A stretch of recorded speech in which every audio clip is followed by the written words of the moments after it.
Ben, o profesor Villares, o Ramón Villares non precisa realmente de moita presentación, pero para que non o coñezades tanto, sinceramente direi que ele é catedrático emérito da Universidade de Historia Contemporánea da Universidade de Santiago de Compostela, foi reitor da Universidade de Santiago de Compostela entre 1990 e 1994, foi tamén presidente desta institución que nos acolle hoxe, o Consello da Cultura Galega, por 12 anos, é unha das voces máis autorizadas, dende logo, de historiografía galega e española.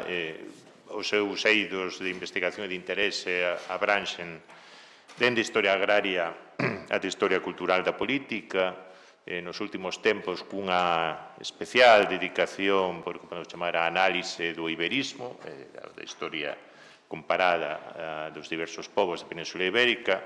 Un resultado diso é o seu último libro, supoño que non derradeiro, a Repensar Iberia, en castelán, que penso que tamén vai aparecer próximamente na tinta da Xina, tamén en portugués. Precisamente é nesa condición de experto en iberismo, de experto en perspectivas ibéricas, que o convidamos para falarnos precisamente dos modelos de transición ibéricas, revolución e ruptura. Sen máis, profesor Villares, ten a palabra. Moitas gracias por me convidardes. A verdade é que é un placer poder falar deste asunto, pero tamén é un desafío que creo que non contaba, especialmente despois desta extraordinaria intervención do profesor Manuel Lof, que non só falou de Portugal, sino tamén de España, e, por tanto, moitas das cousas, algunhas das cousas están ditas, outras suliñarei máis pola miña parte, partindo do suposto que, naturalmente, hai unha coincidencia cronolóxica, máis menos. Hai unha coincidencia especialmente nos resultados, pero hai unhas diferencias moi enormes, moi grandes, nos procesos. E tamén poderei dicir que nas memorias que deso queda, ou que se poden construir. Como é obvio, este proceso de democratización dos dous estados peninsulares dunha forma relativamente próxima, 1974 comeza en Portugal, 1977 sería a data en España, ainda que Franco morre no ano 75, pero este é outro problema bastante distinto. Sí, ten sido analizadas como unha parte desas ondas ou oleadas democratizadoras que despois continuarían na América Latina, despois na Europa Oriental, que naturalmente ten moito que ver tamén coa mirada da ciencia política, dos politólogos, non tanto dos historiadores. A mí o que máis me parece interesante de todo isto é por unha parte, saber qual é a xénese dos dous procesos, segundo, quales son os contrapesos que hai nos dous procesos, como terminan aparentemente de forma análoga, non digo homologada, pero sí de forma análoga, e que quedou, e acabarei con algunhas referencias sobre o que queda de todo isto, ou que quedou feito, ou que quedou sin facer. O profesor Lof xa anunciou un pouco, de forma indirecta, estos na memoria. Creo que hai algúns puntos claves que se deben suscitar neste punto. Un deles é, para avanzar xa os resultados, as conclusións, un deles é o papel do exército, ou dos militares, que é totalmente distinto nun caso e no outro, e o segundo, que tamén é totalmente distinto, o papel que desempeña a organización do poder territorial en España e en Portugal.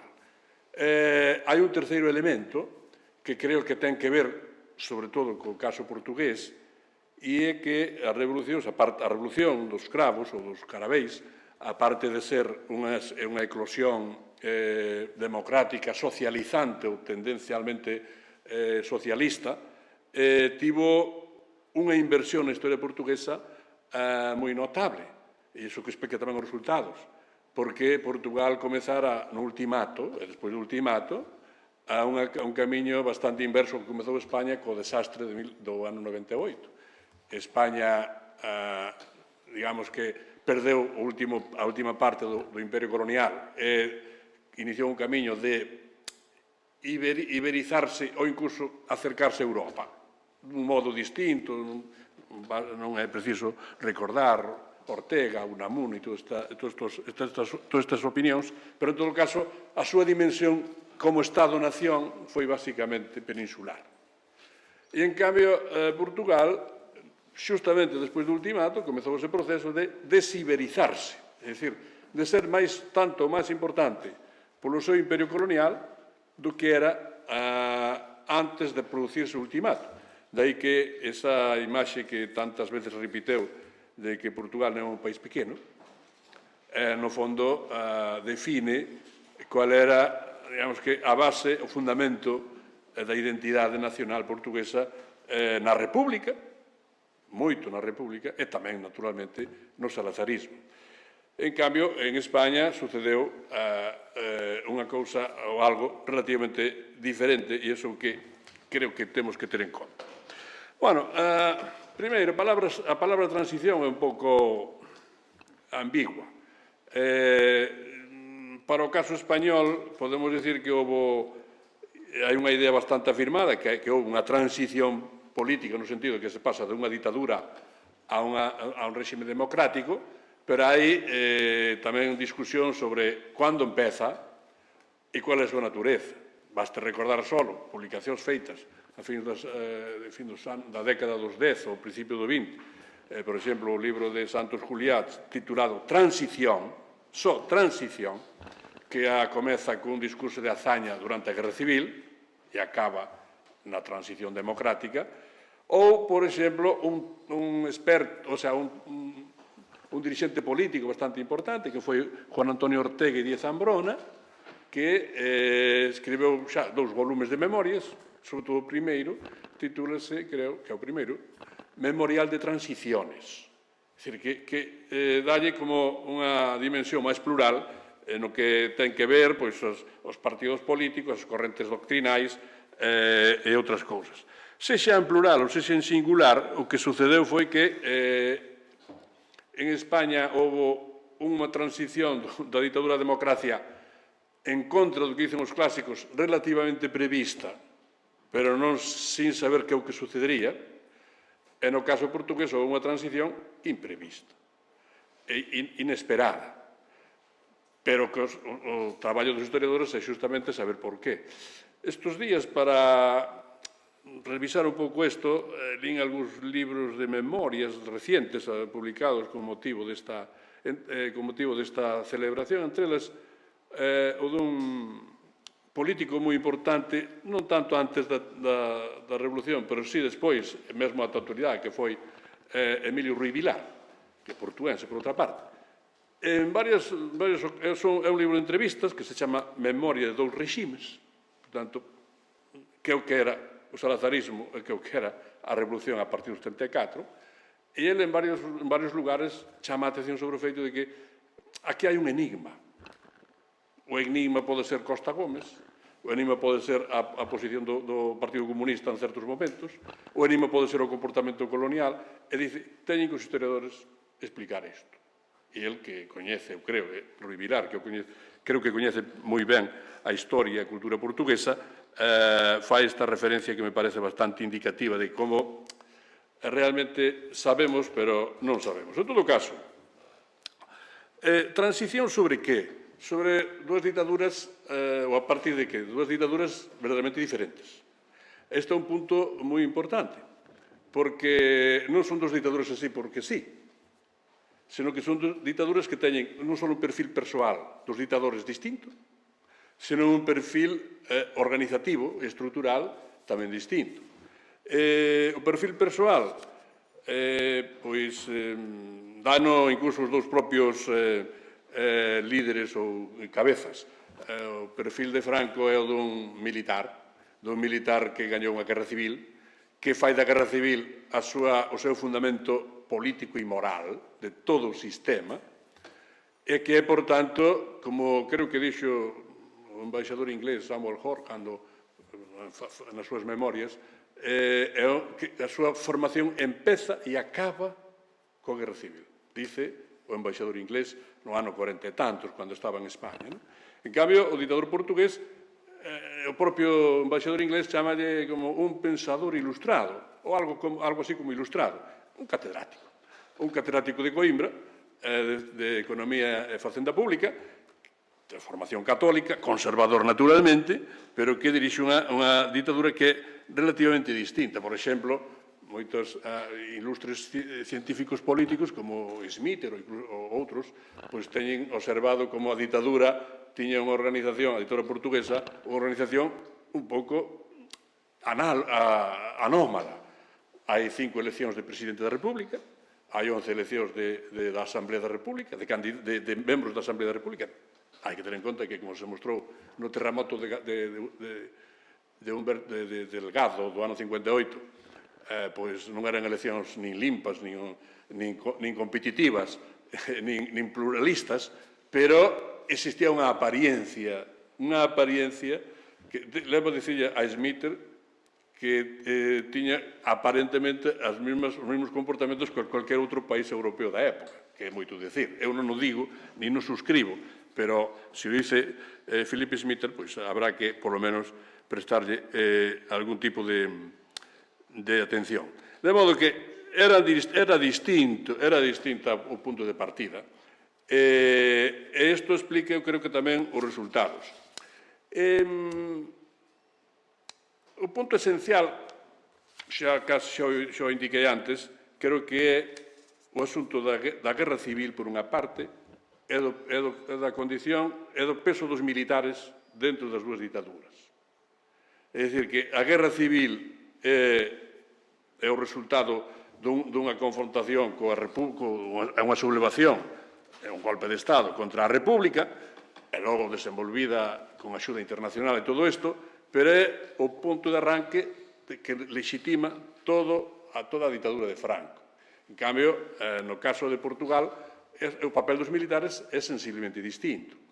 Tanto é así, que, como dice, creo que observou Sánchez Cervelló no seu texto sobre a Revolución dos Cravos, as oposicións en Portugal o que se dedicaron é a animar os militares a que se revoltasen contra o propio Salazar. E, de feito, como é sabido, Salazar tuvo que emplearse moi a fondo, non directamente, sino a través dos Santos Costa e quizá de outros mecanismos, para manter a raya os propios militares portugueses, que eran os militares de raíz republicana, cun peso da masonería moito máis forte. En España foi erradicada por Franco dun modo radical, vaya a palabra.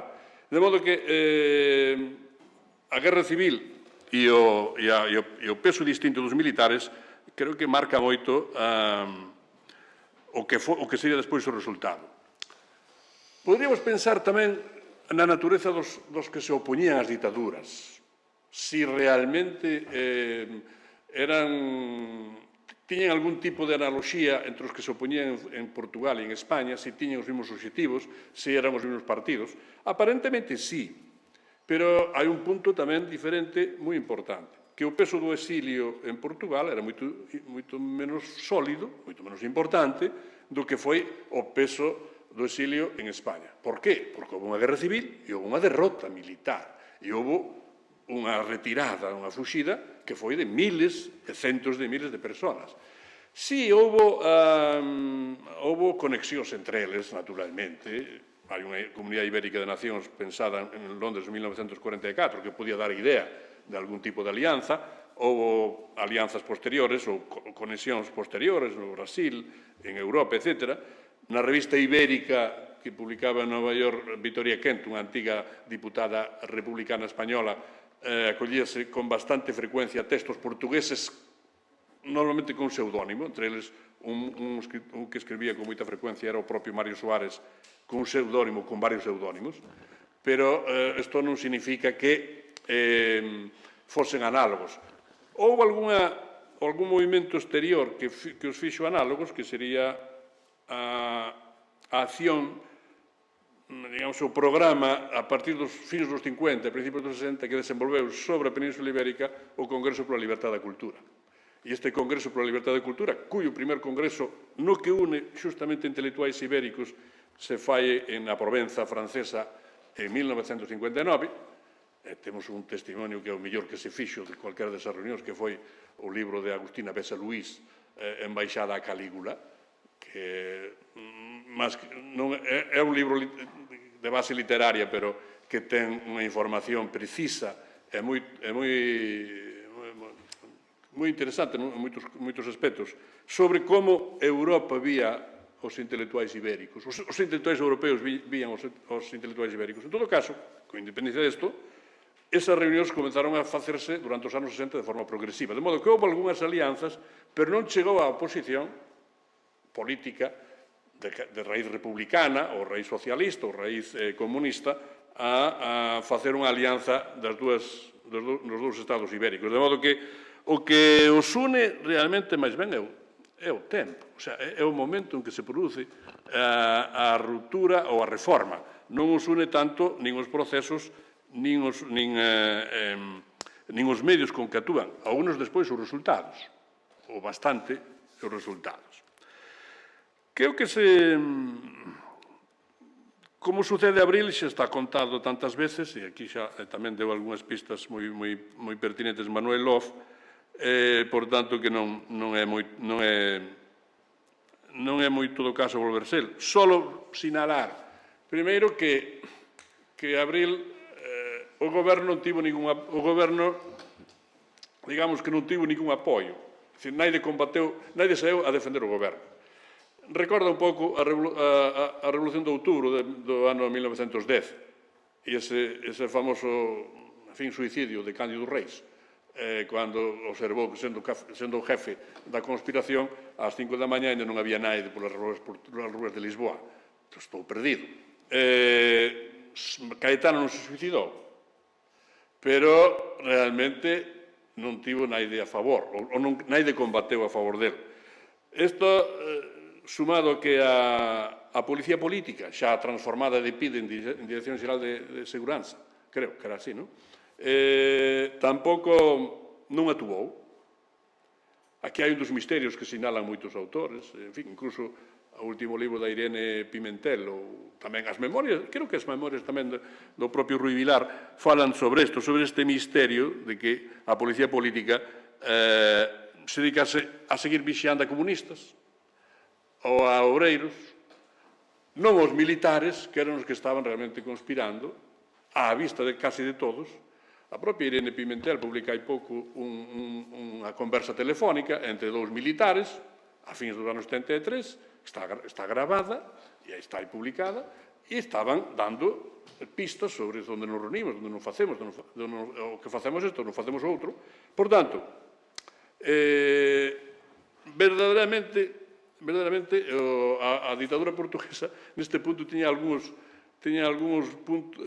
aspectos limitados que non tiña no caso de Franco, que seguía exercendo, mesmo hasta o seu día da morte, unha represión moi forte sobre a poboación e, sobre todo, sobre os opositores políticos. Sobre este punto, sai a Revolución. Claro, a Revolución Portuguesa ten un encanto, ten un aire de revolución romántica. A Celeste Caeiro, sin saber o que estaba a acontecer, deulle incluso unha forma con ese carabel, o cravo, colocado no fusil, que non sabe de quen foi exactamente a idea, pero o resultado é extraordinario. Entonces, a Revolución tivo a favor eso de ser inesperado e de ser guapo, bello. O sea, de ser algo que era amable e que podía, digamos, interpelar a moita xente. De modo que se fixo de forma non violenta, só 6 mortes, quero recordar. Hai que recordar que en España, que non houve revolución, houve unhas 800 mortes, 700 e pico, entre, por unha parte, ETA, por outra parte, Grapo, por outra parte, extrema dereita, atentados gravísimos, como o de Atocha, por exemplo, contra os abogados laboralistas de Atocha, que foi un punto de inflexión no proceso español, Todo iso non sucede en Portugal. De modo que onde hai unha revolución non hai violencia, onde non hai revolución hai violencia. É unha violencia bastante sistemática, porque foron centos de persoas asesinadas por varias razóns, por varias vías. Que é o que quixo facer o proceso unha vez aberto en España e Portugal? En España, naturalmente, facer un pacto, xa desde o principio. Así que a propia continuidade do gobernante con Franco, o primeiro ministro que era Arias Navarro, pois estaba nesa dirección, e a continuación, Adolfo Suárez, que foi, como se tende a pensar, bueno, con certa xustiza, o organizador da propia transición española, do andamiaxe, eso que ele dixo moitas veces que era difícil, pero non imposible, cambiar a instalación eléctrica sin deixar de que haxa luz no domicilio, cousa que é bastante difícil de conseguir. Pero, bueno, a transición diseñada na época polos reformistas, sobre todo, do 76 en diante, supuxo un doble pacto. Un pacto primeiro co búnker, cos franquistas, cos militares. Un pacto que os militares lles causou moito desasosego ou desacougo, e que foi motivo de moitos problemas durante a propia transición, porque consideráronse, como se dice agora do presidente do goberno, que supoño que estará a punto de falar actualmente, o actual, quero dicir, que consideraron que lles mentira, que dixera unha cousa e era outra. Por exemplo, se iba a legalizar ou non o Partido Comunista. Cousa que finalmente se fixo o Sábado Santo, o Sábado de Gloria de 1977, que parece indicar que estaba no pacto co búnker, pero non explícito, senón por medias palabras, que é o que sucede sempre en moitas transicións políticas e acordos constitucionais, etc. Un pensa unha cousa e outro pensa a outra. Eu dicía que eu non pensei isto, pero eu pensei que era así. Pensas tú, pero penso o contrario, ou outra cousa. É dicir, que hai sempre unha especie de acordos, non digo apócrifos, pero que polisémicos, no que cada un entende o que quere entender. Pois eso, primeiro houve un pacto cos militares, con estes militares que fixeran a guerra, que eran todos membros, que foran alféreces provisionais, foran capitáns, foran protagonistas activos da Guerra Civil, tuveran cargos durante o franquismo, en fin, recordaban todo isto, e que estaban representados desde o punto de vista civil, pois, polo que quedaba do movimento nacional, é dicir, a antigua falanxe, representadas por algunhas forzas máis tradicionalistas ou carlistas ou que fora. En todo caso, pacto cos militares. E o segundo paso, pacto coa oposición. E a pacto coa oposición, que eu te concedo un valor moi importante para entender a transición española, foi a Comisión dos Nove. E a Comisión dos Nove foi un encontro das forzas do goberno, o goberno, dunha forma indirecta, foi un encontro de distintas oposicións, de dereitas e de esquerdas, desde monárquicos, liberais, demócratas cristianos, socialistas, comunistas e nacionalistas periféricos ou subestatais, que ali estaban todos. Foi un acordo que tuvo moita importancia. Por qué? Porque diseñou o futuro mapa electoral, a provincia como circunscripción, a papel das nacionalidades como elemento sustancial para entender, para reforzar a arquitectura institucional e constitucional. E ao propio tempo abriu a posibilidade das primeiras eleccións, non constituíntes, pero sí democráticas, de 1977. Frente a isto, en Portugal, os pactos fanse dentro dos propios gobernos revolucionarios, non se fan fora. Ou non hai os herdeiros de Caetano que estén negociando co Partido Comunista e co Partido Socialista, senón que se fan dentro dos gobernos provisorios, que sí, é verdade que eran gobernos plurais, e gobernos de coalición, ou de casi nacionais, podemos decir, non? Pero gobernos que realmente asumiron en parte o que quería facer o MFA, que era as famosas 3Ds, é dicir, descolonizar, democratizar, desenvolver. Creo que o fixeron sobre todo as dúas primeiras, bastante intensamente. O desenvolver quedou para para despois de novembro, e incluso despois da Constitución, etc. Pero creo que aí o punto central que ten que ver tamén con esa idea que dixen antes da iberizarse Portugal e, por tanto, despois europeizarse, foi o final da guerra. E a guerra foi a orixe, a guerra colonial foi a orixe da revolución e foi tamén o seu fin da revolución. Da revolución en cuanto que revolución. Non en cuanto que proceso que acaba nunha Constitución e nunha democracia pluralista. Eso, naturalmente, non. Pero como revolución, sí que creo que foi o principio e o fin. O principio, por qué? Porque a guerra non encontrou unha saída. Era unha guerra extemporánea.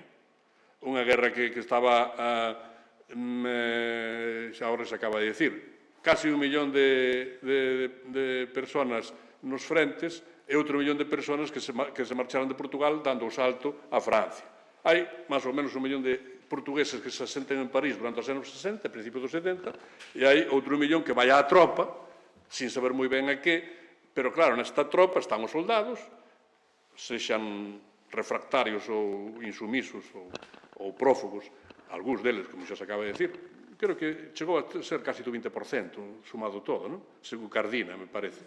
20-25. En todo caso, a guerra é que socava o propio regime.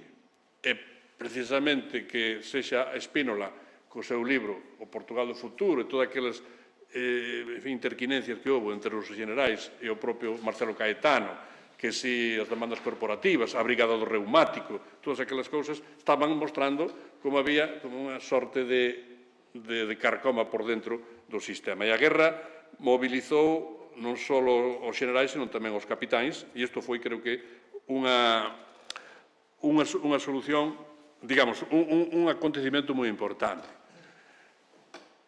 O que sucede é que creo que a guerra colonial, que acabou abruptamente, e coa independencia abruptamente, sí que está, igual que a revolución, relativamente mal integrada na memoria portuguesa.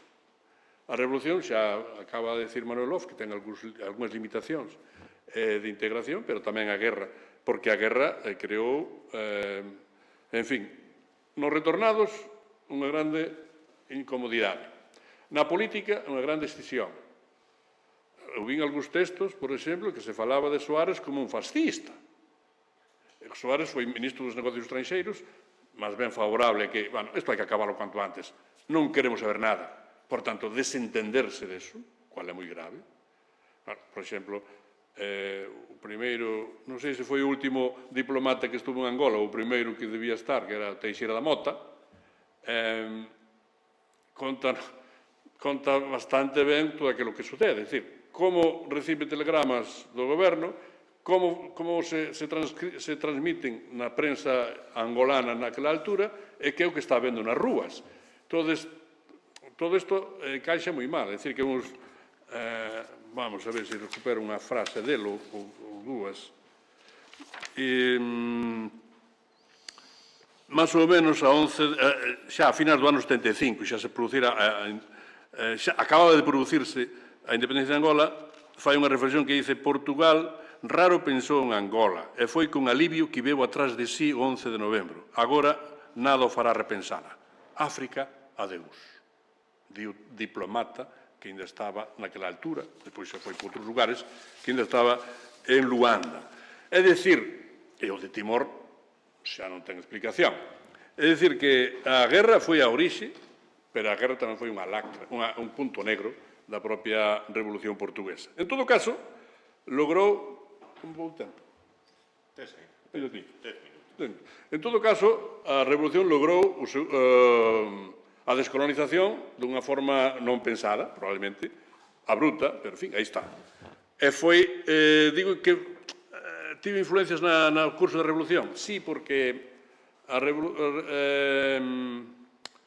isto non me atrevo case a dicilo diante de expertos portugueses, pero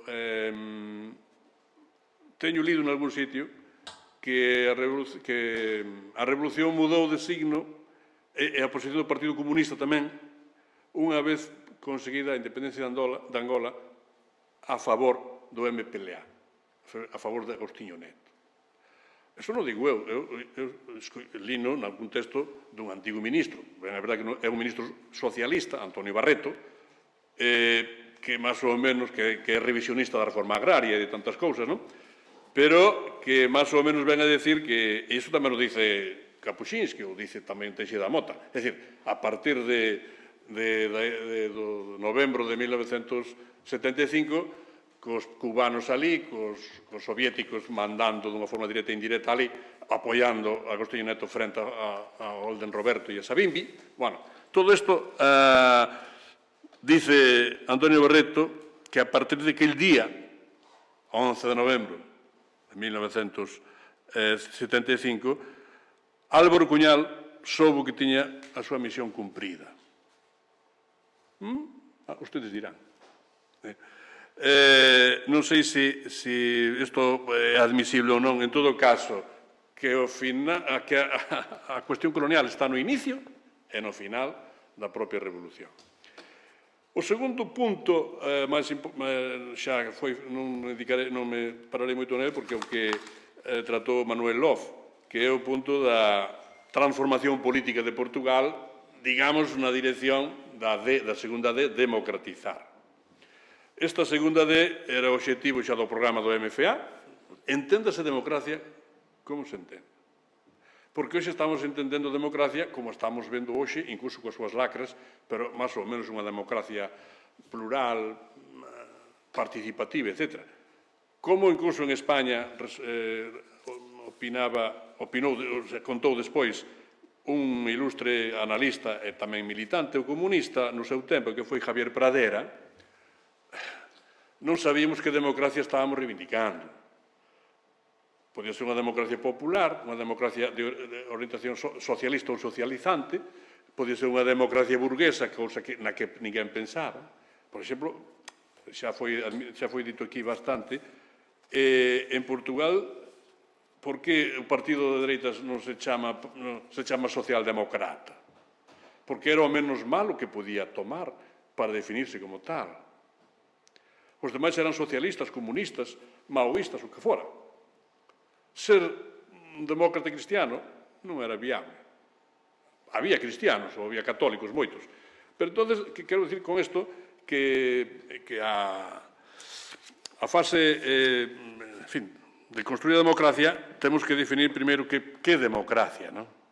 E creo que, neste caso, finalmente, despois de moitos idas e voltas, creo que en Portugal se acabou construíndose unha democracia, digamos, homologada á Europa occidental da segunda posguerra, como lle pasou a España no ano 77. E isto creo que foi importantísimo. Aí tamén hai outro enigma. Como foi capaz Costa Gómez, na Asamblea Selvaxen, convocar as eleccións para o 25 de abril de 1975. Porque a partir desa propia celebración das eleccións todo o mundo pensa que foi un momento central ou nodal, que foi o elemento, tanto como a cuestión colonial, que resolveu o problema da transición política. Este punto de Costa Gómez creo que foi coherente quizá co pensamento do propio MFA e coa súa ubicación xeopolítica e o seu coñecemento en conversas estuvo en Helsinki e outros lugares naquel mesmo ano, pero, sobre todo, resolveu un punto que foi esencial, que en España non se deu nada máis que nos debates da oposición antes da Constitución, e antes das eleccións democráticas, que foi que legitimidade vai soster a novo sistema político.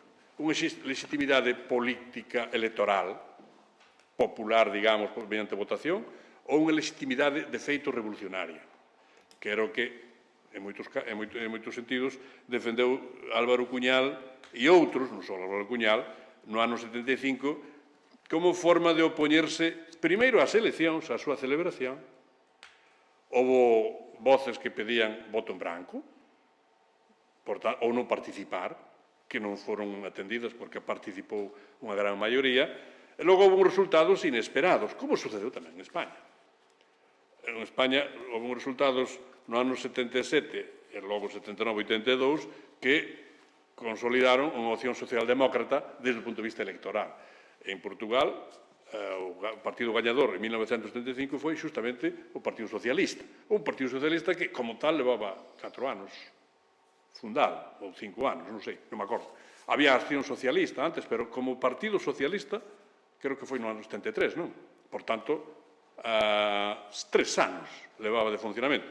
Pero, claro, tiña líderes importantes dentro de Portugal e líderes no exilio. No Portugal, o Salgado Seña e outros, e no exilio, pois, o Mario Soares, o Medeiros Ferreira, o Grupo de Xenebra, en xeral, todos que estaban en París. Todo isto a que conduceu? Conduceu a construir por unha vía, digamos, diversa, moi diversa da española, unha democracia política relativamente análoga, non igual, análoga, con algunhas diferencias que son importantes, porque no seu léxico, por exemplo, mantense moito a condición social, especialmente posibles no futuro socialista. Pensa hasta nos textos que redacta Melo Antunes, que era o máis moderado do grupo que interviña naquela altura, pois hai bastantes referencias a esta idea dun futuro socialista ou posiblemente socialista. Non estaba abandonada a idea de socialista, non? Pero, en fin, finalmente, entre distintos actores políticos, por unha parte os militares, que foron moi importantes, por outra parte os partidos políticos, por outra parte as propias institucións que foron creadas a partir dun poder que casi caíu na rúa, frase de Caetano, 1974, con estes mimbres se construeu un sistema político que, de algún modo, tivo a súa culminación na viraxe de novembro de 1975. A veces, claro, toda revolución ten a súa fase termidoriana. Se apelamos á revolución por antonomasia, que é a francesa do século XVIII, pois esa revolución termidoriana, que naquele caso tira no ano 95, 96, pois tamén está aquí, de algún modo, parecido. Naturalmente, os resultados, sendo relativamente análogos ao que sucederá en outros países, tuveron un proceso totalmente distinto. E, por tanto, o conseguir unha democracia pluralista non está reñido con ter un forte legado revolucionario. E, ademais, cousa nada irrelevante, foi conseguido sin unha guerra civil da que moitos pensaban, testemunhos da época, textos daquele mesmo momento, pensaban que podría suceder, que Portugal estaba ao borde dunha guerra civil. Non sei se o pensaba Carlucci, o embaixador dos Estados Unidos. Probablemente sí, pero non o dicía. En todo caso, esa guerra civil non sucedeu. E, por tanto, creo que isto revela, de algún modo, a solidez e a sensatez dos protagonistas de abril, desde os militares aos políticos, o proceso tan, digamos que cambiante, que tuveron que, en fin, cruzar para chegar a uns resultados que foron máis ou menos análogos a outros, e, desde logo, de feito, moito máis atractivo que foi o proceso español. Pero, claro, o proceso español, xa dixen antes que partía dunha guerra civil, e isto é o que realmente marca todo. En resumidas contas, que nos queda daquelo e como podemos, digamos, interpretarlo desde o punto de vista actual? Bueno, primeiro, quedanos unhas democracias aínda existentes, non se sabe por quanto tempo, porque a excepción ibérica está posta ao xensolfa por moitas vías, incluído polo descabezamento dos seus líderes probables. Un ao mellor rexurde e outro non sabemos o que vai ser dentro de unhas horas. pero esa excepción ibérica está, de algún modo, chegando a un punto final, pero o que sucedeu naquele momento foi que se crearon democracias dunha forma diferente ao que se crearon na Europa da segunda posguerra, que tiveron como fundamento moral ben o triunfo militar contra o enemigo común, ben a resistencia contra as ocupacións, contra fórmulas fascistas ou reaccionarias que tiñan os seus territorios.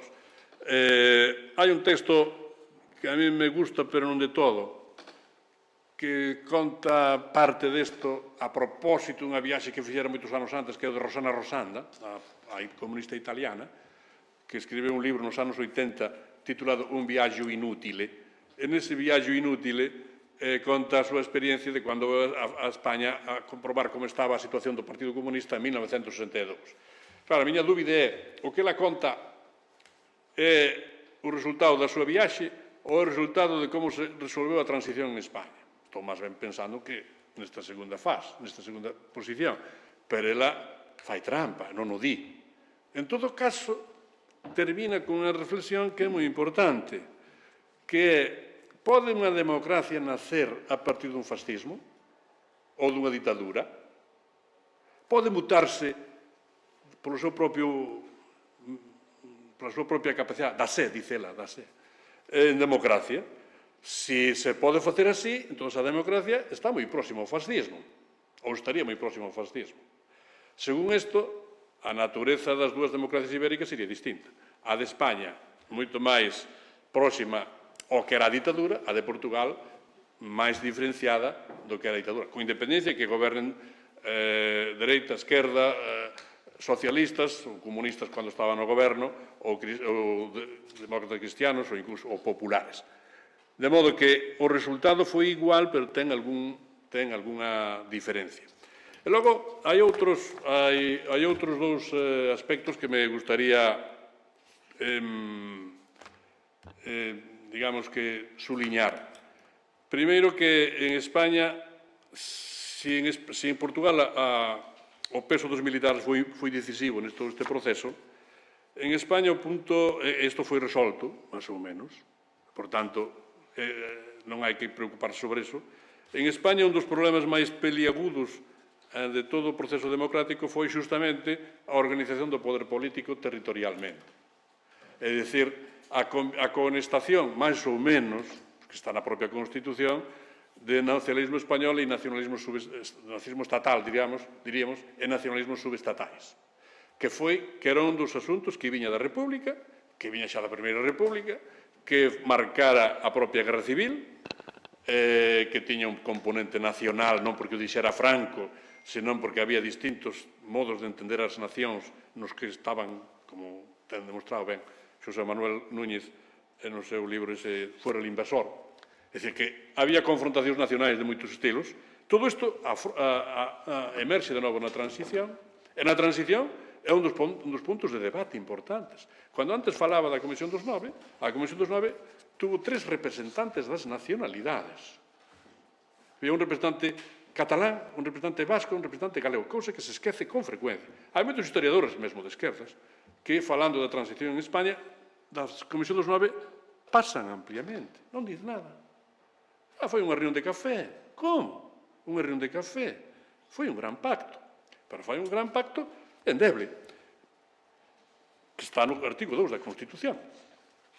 España é unha nación indisoluble e España reconoce a existencia de nacionalidades e regiones. Nacionalidades, regiones e unha nación indisoluble. O que é este misterio da Santísima Trinidade? Tantos constitucionalistas que hai en España ainda non conseguen descubrilo. Pero, en todo caso, este é un dos problemas que queda máis claro no caso da transición española, que ten unha organización do poder territorial conflictivo, discutido, mesmo hasta hoxe, e no futuro, espero que seguro que se seguirá discutindo.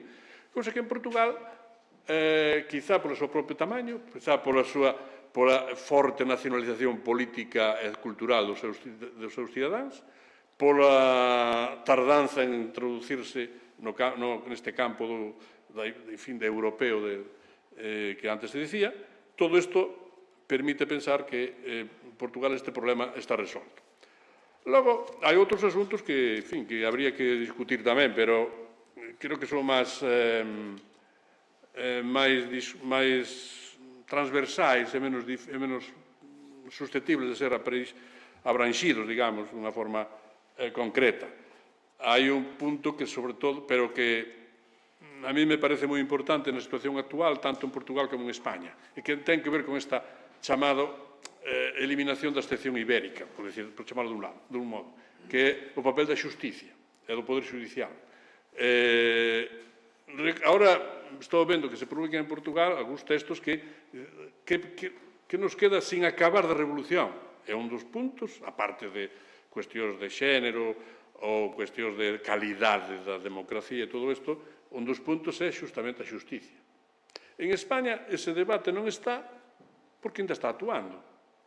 A xusticia está influindo, en Portugal tamén, está influindo dunha forma directa no que sucede na vida pública e todo isto. De modo que nos queda aquí un traballo por facer que, de algún modo, combina, por unha parte, o carácter inacabado da revolución e, por outra parte, o carácter imperfecto da reforma.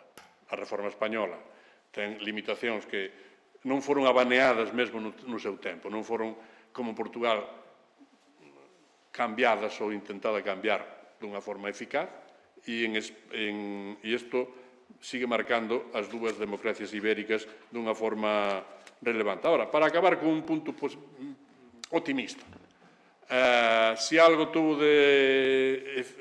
unha das consecuencias máis efectivas e quizá máis importantes destes procesos de reforma ou revolución foi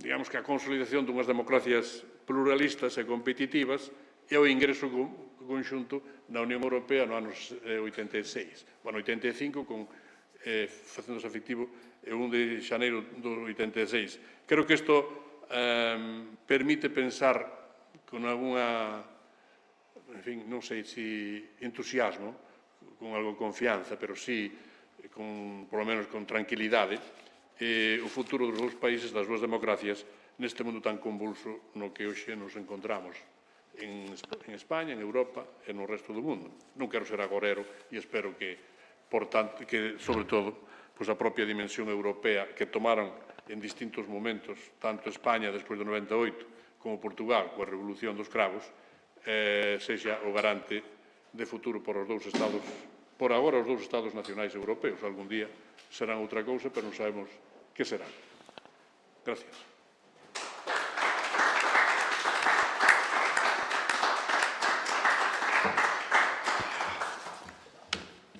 Moitas grazas, profesor Villares. Temos uns 10 minutos para un pequeno coloquio, se houber interese ou se alguén quere colocar algunha cuestión. Sí. Arturo Reguera. Espera. O micrófono. É que estamos en streaming, entón, se non falades polo micrófono, a xente que nos segue dende a casa non nos escoita.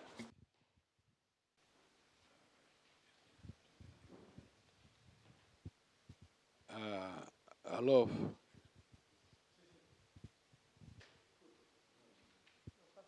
Sí, está ben. Aló, eu gostaría de facer unha cuestión que é a seguinte. Houve unha coincidencia temporal no caso do Santa María co inicio da guerra colonial en Angola. Entón, a miña pregunta é, foi acaso, foi planificado ou foi o oportunismo dos angolanos que, cando estaba vendo todo aquel barullo e a atención da imprensa de todo o mundo, aproveitaron para comezar algo que xa o tiñan que ter preparado, pero probablemente para unha data algo posterior.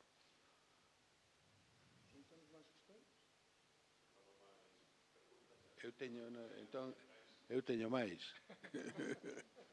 Xa que teño o micro, deixime. A ver, outra. Ben, isto non é máis que unha pregunta e unha reflexión pequena. Extrañame que, sobre todo en Portugal, pero tamén en España, eu non sei, eu non son historiador, por tanto non coñezo toda a bibliografía do tema, pero há unha frase de Franco que é desas que os xornalistas gostan imenso e que se a coñecesen repetirían porque é moito sintética e é que cando o seu primo, que era o seu secretario e que publicou aquel libro que non me lembro como se chamaba, Conversaciones con Franco, algo así, Franco Salgado Araujo, conta que o día 25 de abril, cando comezan a despachar, Franco xa estaba informado do que se pasara en Portugal, como é lógico. Obviamente Franco foi informado en canto se souba a noticia. E a única reflexión de Franco foi dicir: los portugueses son unos cobardes. Pero é curioso, me chama a atención que non ni en Portugal se lea isto, que era a típica frase para ler en todos os 25 de abril, que é o que gostan os periodistas. E logo, en canto a que non houbo ningunha resposta no 25 de abril, ben, houbo aquela columna de tanques a que se enfrentou, como se chamaba aquel capitán famosísimo? Salgueiro Maia, exactamente. Salgueiro Maia. Decir, de onde viñan eses que nos mandaba, que non eran, iban a oporse aos capitáns, que pasa que logo pasou o que se pasou. E por último, unha explicación que se daba naqueles tempos, que eu teño ouvido a varios amigos portugueses, para explicar por que o Partido Socialista, que efectivamente tiña moi pouca vida naquel momento, sin embargo tuvo un éxito electoral tan grande, foi debido a que as campañas de esclarecimento que facía o MFA, en que defendía o socialismo á portuguesa. Entón a xente que tiña pouca cultura política, bueno, o socialismo portugués será o Partido Socialista Portugués. E isto provocou, vamos, é unha das razóns que explicou un éxito electoral tan grande. E xa acabo.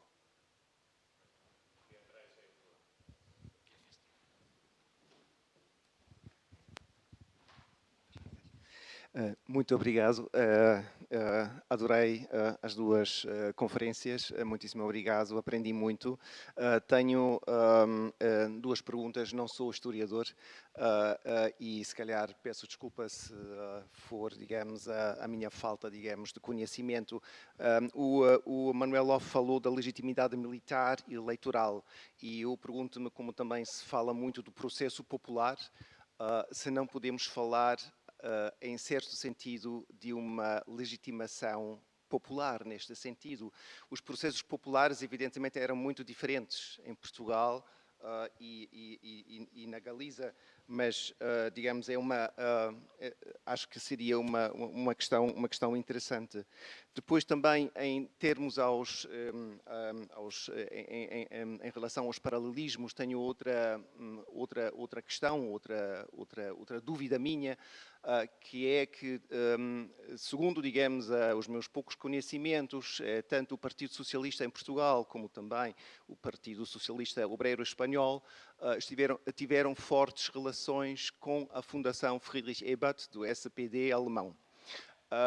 Dá-se o acaso que nos anos 70, no ano 74 concretamente, no ano da Revolução Portuguesa, Willy Brandt dimite por uma questão de espionagem no seu governo. Temos uma mudança no SPD e temos um chanceler, que é o Helmut Schmidt, que é muito mais conservador. Ou seja, o SPD alemão muda, digamos, a sua orientação consideravelmente. A Friedrich-Ebert-Stiftung é uma extensão do SPD. Soares foi bastante apoiado desde a própria fundação do Partido Socialista. Não sei até que ponto, digamos, o Partido Socialista espanhol também teve, digamos, um apoio tão forte como o português. Mas, de certa forma, sempre tive a impressão de que tanto o final do processo revolucionário popular em Portugal, como também esse tímido desenvolvimento revolucionário, entre aspas, da transição espanhola, se deveu também a fortes pressões internacionais, exteriores. Tanto os Estados Unidos, evidentemente, não é? Não sei que papel jogou, digamos, naquele momento, digamos, essa ideia de que os socialistas eram o mal menor em todo este processo, tanto desde o ponto de vista do capital, das grandes empresas, do capitalismo em geral, não é? E que, por isso, evidentemente, digamos, o seu apoio, não é? Através dessas estruturas, podia ter jogado um papel. E depois uma última questão em relação à Galiza, muito concretamente, também peço desculpa se é devido ao meu desconhecimento, mas também sempre me perguntei porque é que a Revolução Portuguesa não conseguiu desencadenar na Galiza um movimento de esquerda mais pronunciado, porque, evidentemente, a continuação, digamos, dos primeiros governos, os primeiros governos autonómicos são conservadores, não é? Não há nenhuma influência muito direta. Terá sido por causa, digamos, dessa repressão da Guerra Civil, da qual já se falou, que se aniquilou tudo o que havia de expressão de esquerda, mas se calhar gostaria também de ouvir, sobretudo, o professor Vilhares sobre isso. Muito obrigado. Alguma máis? Bueno, eu tamén quería colocar dúas cuestións. Perdón. Somente, pero recollendo a derradeira pregunta, disso vou falar eu despois, da influencia sobre o caso concreto da Galiza, o nacionalismo galego de esquerda, que algunha houbo.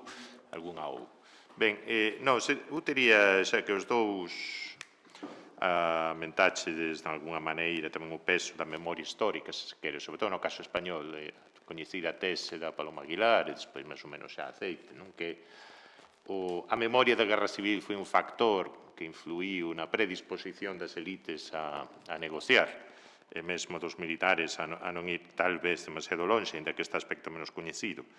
Entón, eu pregúntome se, entrando nese paradoxo que a portuguesa unha revolución sen violencia e a española unha transición con violencia, ou con máis violencia, cando menos.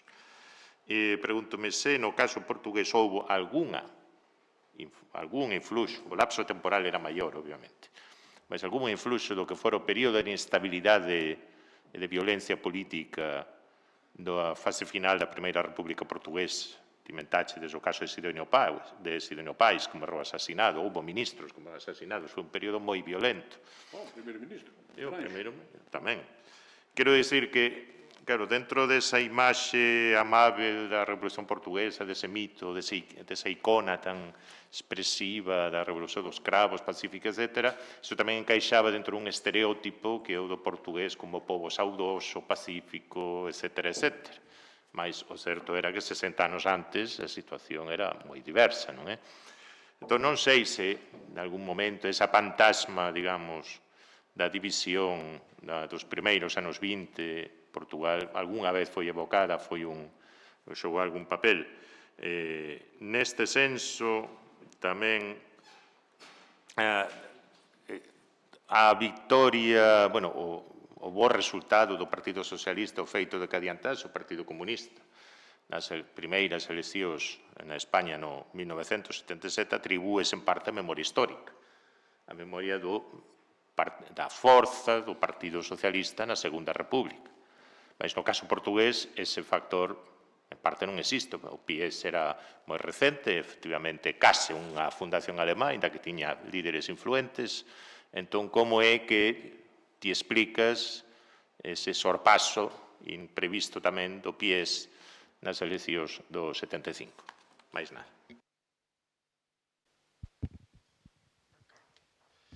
Obrigado por todas as questões. Isto está ligado, está. A primeira questão, o Santa Maria, em 61, só para recordar a toda a gente, o Santa Maria é um navio português, fazia um cruzeiro em janeiro de 1961, sai da Venezuela.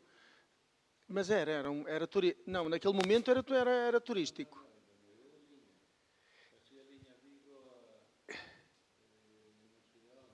Bom, neste caso ele sai de La Guaira, na Venezuela, e é sequestrado por uma série de exilados portugueses e espanhóis, e galegos, nomeadamente, do DRIL, diretório, sobretudo galegos. Pronto, eu não mero... Portugueses e galegos. A correção já me foi feita. A correção já me foi feita.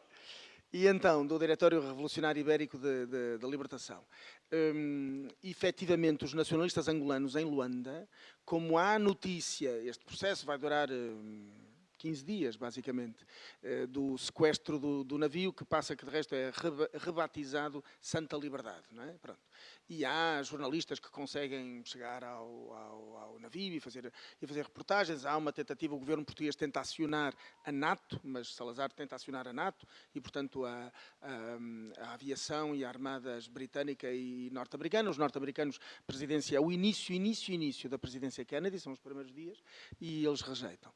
Os nacionalistas angolanos, como sai a notícia de que eles gostariam de aportar em Luanda, os nacionalistas angolanos apostam nesses dias antecipam uma operação de libertação de presos políticos em Angola que tinham sido julgados em 1960, 60 um ano de grande repressão em Angola, e portanto eles tentam fazer coincidir uma coisa com a outra. Não é? O navio nunca chegará a Luanda e acaba por aportar em Recife, em Pernambuco, no Brasil, e acaba por... E portanto sim, há um oportunismo, digamos assim, mas é verdade, a operação em Luanda já estava pensada.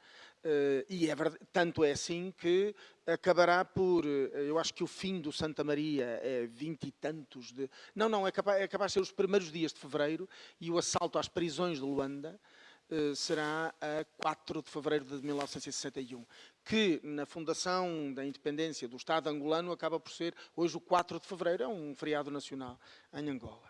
Das várias questões que aqui foram colocadas, nomeadamente relativamente ao Partido Socialista e ao sucesso dos socialistas em Portugal e em Espanha, depois sobre isso o Ramon seguramente responderá para o caso do PSOE. No caso português, o Partido Socialista Português é só de 73, e é verdade que há, em 1964, a fundação de uma associação, não pretendia ser um partido, e essa foi uma discussão em 73, se deveria haver ou não um partido. E em 64 há uma associação chamada Ação Socialista Portuguesa. Os socialistas portugueses são os grandes herdeiros do republicanismo histórico português. Há uma dimensão, contudo, e eu aqui não tomarei tempo para explicá-la, há uma dimensão desse republicanismo, a sua dimensão mais patriótica e progressista do republicanismo da Primeira República, que sustenta o historiador José Neves, o nosso colega José Neves, foi o PCP, foram os comunistas que adotaram. Há uma linguagem, é muito curioso, os comunistas não gostam de ouvir isto, mas em geral adotaram uma parte desse patriotismo republicano. Agora, o essencial do republicanismo histórico, de resto pela própria formação do Mário Soares, está no Partido Socialista.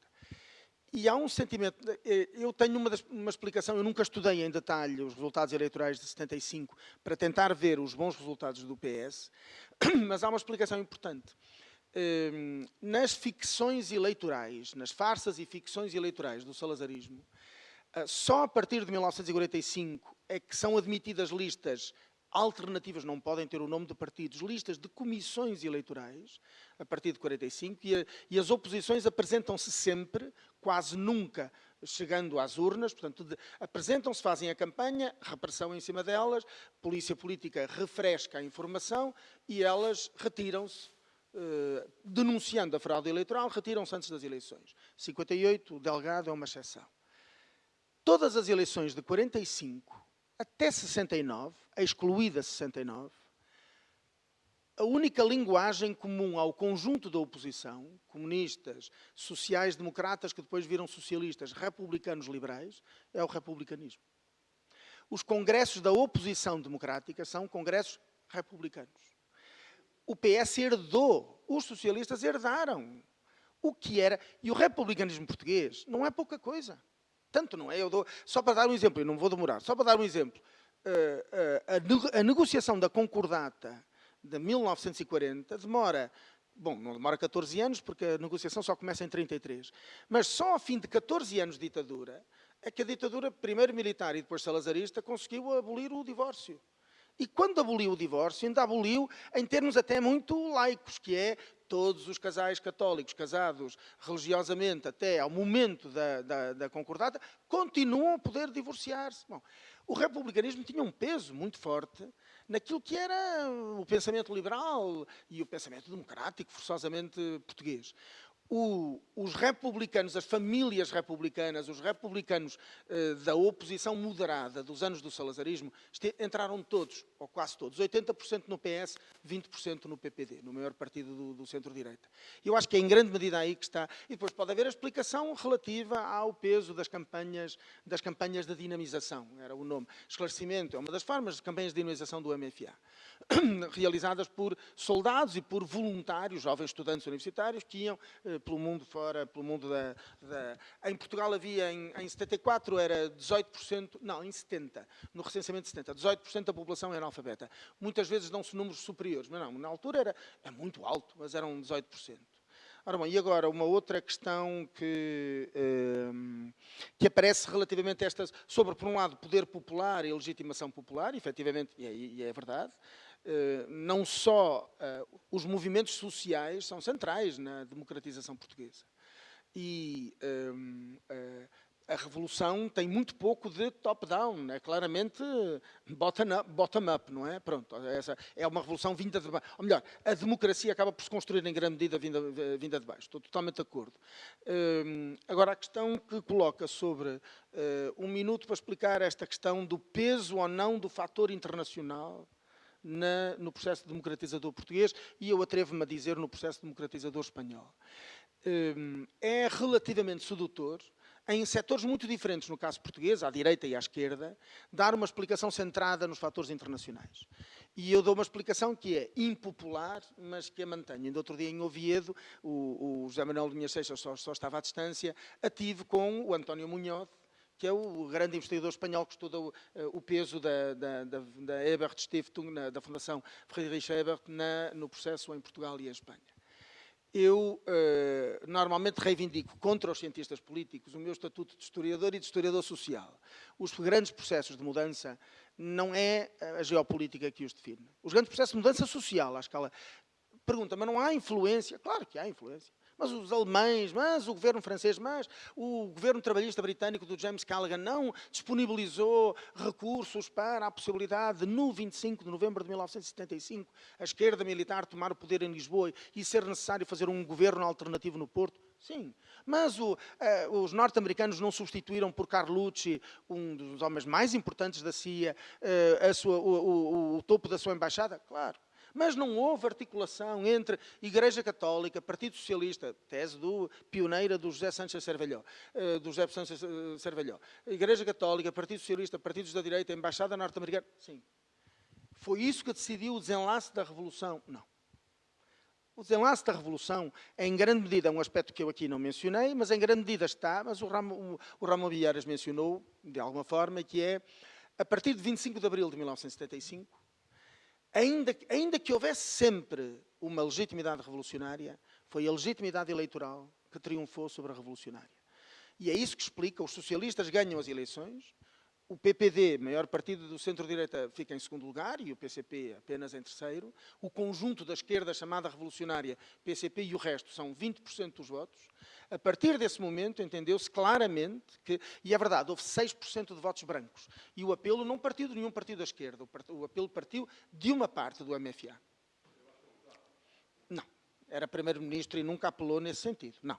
O que se diz é a quinta divisão, e é uma outra coisa, e é uma figura muito especial, que agora vai haver um congresso sobre ele, Varela Gomes. Mas não, os comunistas, não, e a entrevista da Oriana Fallaci ao Cunhal está mal transcrita, Fallaci, nós sabemos que não fazia bem as coisas, mas enfim, não há nenhum apelo, nem os partidos da extrema-esquerda maoísta apelam ao boicote às eleições. É francamente dentro do MFA. E a legitimidade eleitoral marcou tudo a partir daí. E os socialistas disseram, seguramente com toda a razão, do ponto de vista da legitimidade eleitoral, os novos governos provisórios têm que ser formados com base nos resultados eleitorais. E a discussão aí foi se a Assembleia era constituinte ou era um Parlamento. Pronto. Mas, é isso que é decisivo na explicação final. E é verdade, os alemães, SPD, tinham apostado, abre aspas, no cavalo certo. E ganharam. Agora, a pergunta é, mas os alemães ganharam, tese um bocado do António Sanchez, os socialistas ganharam porque os alemães investiram muito dinheiro? Eu não acho. Honestamente não acho. O processo explica-se à escala da sociedade portuguesa. E o processo dos bons resultados do PSOE explica-se à escala daquilo que era a transformação social dentro da sociedade espanhola e a composição das classes trabalhadoras e das novas classes médias que há. Enfim, mas a isso eu não vou... Moi ben. Sí, sí, daí. Está casi tudo dito polo Manuel, eu só por vergoña direi alguma cousa, ou acrescento algo máis, non? Primeiro, concordo moito co papel do republicanismo como referente en todo o século XX, mesmo actual, no XXI, pero no século XX portugués. O republicanismo, como se dicía antigamente, mesmo foi capaz de republicanizar a monarquía de Don Carlos, para canto máis o resto do país, non? É dicir, que sendo case os conselleiros preferidos que tiña Don Carlos, por tanto, o republicanismo, porque vinculou o seu futuro ao nacionalismo e ao imperio. Estes son dúas forzas imposibles de parar. Porque realmente quen fixo o himno, a bandeira, os referentes simbólicos de Portugal foron os republicanos. Non foi a monarquía. Iso explica incluso que continuase con Salazar formalmente a República e que non lle deu volta a todo o que fixera a República. E que hoxe sexa a República igual. Por tanto, creo que iso marca unha distancia enorme coa experiencia republicana españolas. Porque as experiencias republicanas españolas, sobre todo, as dúas foron relativamente radicais, en algún punto. A primeira foi moi breve, a segunda tuvo que haber unha guerra para desarbolala ou para parala, pero esa experiencia republicana non exerce tanta atracción no home cualunco, o home ordinario, o normal que había nos anos 70 e 80 en España. Por tanto, por que votaron ao PSOE? Que xa foi unha pregunta, igual que por que votaron ao Partido Socialista. Eu vexo coherente que sexa pola memoria republicana. No caso español, eu creo que non estaría seguro de se foi pola memoria dos propios socialistas actuando na Guerra Civil e na República, ou como modo de distinguirse do Partido Comunista, a pesar de ser eurocomunista. Porque, no fondo, os partidos comunistas, tanto en Portugal como en España, tiveron un resultado relativamente análogo, o sea, moi cerquiña, nas eleccións xerais, nas eleccións do 75 en Portugal, do 77 en España. En España conseguiron 20 tal... 25, un grupo parlamentario, pero relativamente pequeno, e en Portugal tamén. Sendo dos partidos totalmente distintos, que non tiñan case nada. A ver, o propio Carrillo foi a Portugal e defendeu as posicións do Partido Socialista, non as posicións do Partido Comunista Portugués. Pero na práctica, nin eso lle permitiu que en España o Partido Comunista tivese un resultado, salvo en Cataluña, donde non era Partido Comunista, que era o Partido Socialista Unificado de Cataluña, un PSUC, que viña da Guerra Civil, pero era Partido Socialista Unificado. O Partido Comunista non era unificado, nin era socialista, era comunista auténtico. E despois era eurocomunista. Entón, eu creo que é unha... Non sei se é unha boa explicación, pero a mellor é unha descripción do que pasou, non? Outro punto que só un comentario breve sobre o amigo alemán, que xa en España tamén se invocou moito o papel do amigo alemán ou o amigo americano para apoiar os partidos de esquerda. En fin, sí, é coñecido que a Fundación Eber e outras interviron en Portugal, en España, en Grecia, pero sobre todo en Portugal e España. Eu onde cheguei a coñecer, personalmente, nunha especie de debate sobre repensar Portugal, a algún representante da Fundación, neste caso Eber, en Portugal, pero que era alemán, que explicou públicamente por que sucedía o que sucedía, e era que a Alemanha, despois da lei fundamental e na posguerra, desenvolveu unha estrategia de relacións exteriores informal a través das súas propias fundacións ligadas a partidos políticos cuyo financiamento é aprobado polo Bundestag, ou era aprobado polo Bundestag, non sei se agora se continúa. Por tanto, a Fundación Eber, por exemplo, que estaba en Portugal, asesoraba para facer sindicatos, para actuar políticamente, para ter, digamos que, conexión coa diplomacia alemana. E a diplomacia alemana non era só de partido, cada goberno ten o seu ministro de Asuntos Exteriores, senón que se podía facer a través destas fundacións, a veces estando na oposición. Por tanto, unha xestión da Fundación Eber podía ser boa para a Alemanha, ainda que non a promovese o propio ministro de Asuntos Exteriores alemán. De modo que isto é moi complexo. Eu creo que no caso de España quizá foi máis influinte a veces Francia que a Alemanha, porque, a fin de contas, moitos exiliados viñan de Francia, e tamén de Portugal, pero creo que sí. E logo, este asunto do Santa María xa está ben explicado, creo que foi como unha especie, como un xesto moi importante, pero que non tuvo máis continuidade. O Directorio de Revolución Ibérica de Liberación, pois sí, está moi ben no nome, está moi ben os seus líderes. Aquí nesta casa, creo que está depositado unha parte do que deixou o Fernández, un dos que deixou aquí algúns papeles, me parece, xa non me acordo moi ben que ano foi, pero deixounos. De modo que sí, que foi, aparte que houve unha persoa que vai falar pola tarde, que é Margarita Ledo, un dos seus primeiros filmes foi Santa Liberdade. Santa Liberdade é un filme feito sobre a experiencia do Santa María. É dicir que, de algún modo, estamos galeguizando o que era, desde o inicio, verdade, que era portugueses, Delgado, Galván e outros, sobre todo Galván, que é o que estaba ali presente, e logo galegos que fixeran algúns a guerra, outros non, outros eran emigrantes, outros eran exiliados en Venezuela, en fin, había de todo. E todo isto explica eso, pero creo que non tuvo a miña, non sei, eu estudei algo, todas estas conexións do exilio, e logo, dando importancia ao que ten o DRIL, o Directorio Revolucionario Ibérico de Liberación, non tivo continuidade despois. Eu non encontrei referencias no sentido de houve algúns comunicados do goberno republicano no exilio, habría que ver como con un simple xesto que eco internacional tivo a xesta dos portugueses ou do Santa María. Recoñeceron eso, pero non tuvo sustancia política como para despois chegar ao momento da transición.